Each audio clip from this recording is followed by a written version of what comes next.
یہ امت مسلمہ کے لوگ اور مشرق وسطی کے لوگ جو ہے پس رہے ہیں۔ اب بالخصوص جو شام کی جنگ ہے وہ کیا فری سیرین آرمی جنہوں نے آغاز کیا تھا بشار الاسد کے خلاف جو ہے انہوں نے بغاوت کی تھی، اور ان کے ساتھ بشار الاسد کی لڑائی ہے یا پھر آئی ایس کے ساتھ ہے، کس طرح کی جنگ بنی ہوئی ہے فی الحال؟ جی ابتدا میں ISIS کا کوئی نام و نشان تک نہیں تھا، صرف بشار الاسد اور ان کے باغی تھے، لیکن آہستہ آہستہ یہ ایک بہت بڑا عنصر آ چکا ہے ISIS کا، اور اب فری سیرین آرمی کا کہیں جی بشار الاسد کے مخالف تھے، انہیں مفادات کی تکمیل کے لیے ہتھیار دیے گئے، پیسہ دیا گیا، اور وہی لوگ آج ISIS کی شکل میں سرگرم ہیں۔ جی آپ کیا سمجھتے ہیں بشار الاسد پر یہ بھی الزام لگائے جس طرح سے صدام حسین پہ لگا تھا سابق میں کہ انہوں نے وہاں کی کچھ آبادی پر کچھ ایسے مظالم ڈھائے جس کی وجہ سے سعودی عرب بھی بالخصوص بشار الاسد کے مخالفت میں ہے؟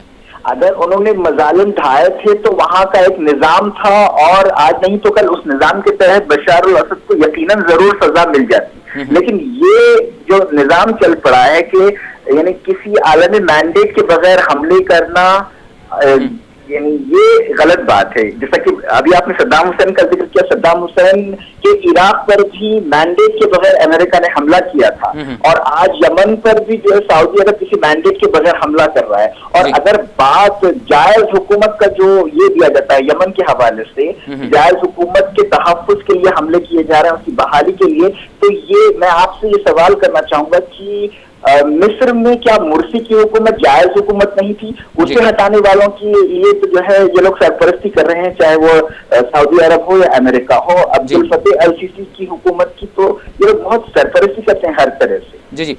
بالخصوص فراست صاحب، صدام حسین کی مخالفت میں بھی سعودی عرب رہا ہے، اور پھر اس کے علاوہ ابھی جو شام کے جو حالات ہیں بشار الاسد کے خلاف بھی سعودی عرب ہے اور امریکہ ساتھ ہے، اور پھر یمن کا بھی وہی معاملہ ہے۔ تو سعودی عرب کی جو پالیسی ہے اس کو کس طرح سے دیکھتے ہیں آپ؟ سعودی عرب کی پالیسی کیا خود کی پالیسی رہی ہے یا اب اس کی پالیسی یہ نہیں رہی؟ میں سمجھتا ہوں کہ سعودی عرب کے جو شاہی خاندان کے اس کے کچھ اندیشے ہیں، اور ان اندیشوں میں سب سے بڑی تشویش یہ ہے کہ ان کے اقتدار کا تحفظ کیا جائے کسی بھی حال، اور اسی مطمع نظر سے یہ لوگ امریکہ کی تائید حاصل کرتے ہیں، اور اپنے نقطۂ نظر سے اپنے مفادات کی تکمیل کے لیے وہ یمن میں بھی مداخلت کرتے ہیں، اور یہ جو جمہوری تحریکیں ہیں جیسا کہ اخوان ہیں، اس تحریک کو کچلنے کے لیے بھی انہوں نے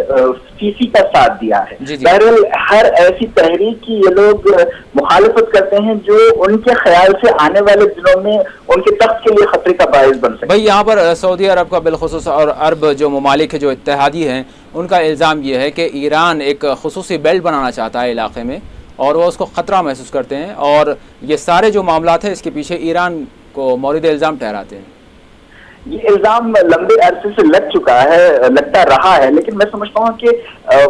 اس میں حقیقت کم ہے اور اندیشے زیادہ ہیں۔ اگر ایران اپنے مفادات کے تحفظ کے لیے کچھ کرتا ہے تو اسے حق حاصل ہے، لیکن ایران کو بھی یہ دل نہیں دیتا، اور میں سمجھتا ہوں کہ جتنے بھی ممالک ہیں، چاہے سعودی عرب ہو یا ایران، اور ہم کسی کی وکالت کرنے کے لیے یہاں نہیں بیٹھے ہیں، لیکن معاملہ یہ ہے کہ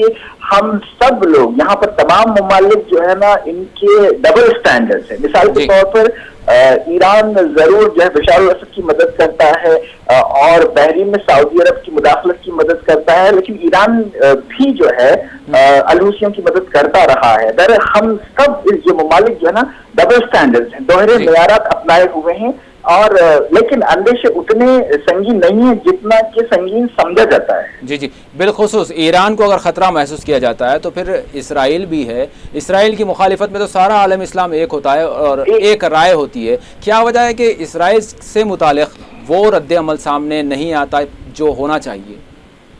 یہی میں عرض کر رہا ہوں کہ چونکہ امریکہ کے مفادات کی تکمیل میں جٹ گئے ہیں یہ لوگ، سعودی عرب ہو یا دوسرے خطے کے ممالک، جو یعنی خطے میں آپ تو پھر بات یہی ہوتی ہے کہ آپ کی پالیسیاں اپنی نہیں رہی بلکہ آپ کسی اور سامراجی کوئی طاقت ہے جو آپ کو آپریٹ کر رہا ہے، آپ کسی کے مفادات کی تکمیل کر رہے ہیں۔ اور جیسے کہ میں نے بتایا کہ فلسطین کے مزاحمتی گروپس کی مدد بالخصوص عسکری مدد کوئی نہیں کرتا، یہی ایران کرتا ہے، یہی بشار الاسد کرتے رہے ہیں، لیکن یعنی سعودی عرب جو ہے اسرائیل کے ساتھ خطے میں امریکہ کا حلیف ہے، اتحادی ہے۔ لیکن پھر سوال یہ اٹھتا ہے کہ امریکہ کا جو دل ہے، جگر ہے اور دماغ ہے وہ تو اسرائیل ہے، تو پھر کس طرح سے یہ ایک یہ لوگ امریکی پالیسیوں کے خلاف نہیں جا سکتے، یہ بڑی بدبختی کی بات۔ جی تو پھر یہ جو امت مسلمہ میں جو اختلاف کی بات کی جاتی ہے، جو پھر مسلکوں کی بات لائی جاتی ہے، کبھی صدام حسین کو شیعوں پہ ظلم کرنے والا ثابت کیا جاتا ہے اور کبھی بشار الاسد کو سنیوں پر ظلم کرنے والا، تو پھر یہ جو ہوا جو بنائی جاتی ہے یہ کس طرف سے آتی ہے اور کیسے کیا ہوتا ہے، یہ کیا سمجھتے ہیں آپ اس کو؟ یعنی ہر آدمی مختلف واقعات کو اپنے مفادات کے لیے نمایاں کرتا ہے۔ آج امت مسلمہ کو سب سے زیادہ ضرورت جس بات کی ہے وہ رواداری کی ہے، ایک دوسرے کو برداشت کرنے کی ہے، چاہے یعنی کسی بھی خطے میں ہو۔ آج ہم میں اگر رواداری پیدا ہو جائے تو، اور یہ جو امت واحدہ کا تصور ہے اس کا احیاء کیا جائے، اور اختلافات کو جو یعنی ذیلی اختلافات ہیں انہیں اہمیت نہ دی جائے، تو یہ مسائل بڑی حد تک حل ہو سکتے ہیں۔ جی بہت بہت شکریہ فراست صاحب، آپ نے وقت دیا۔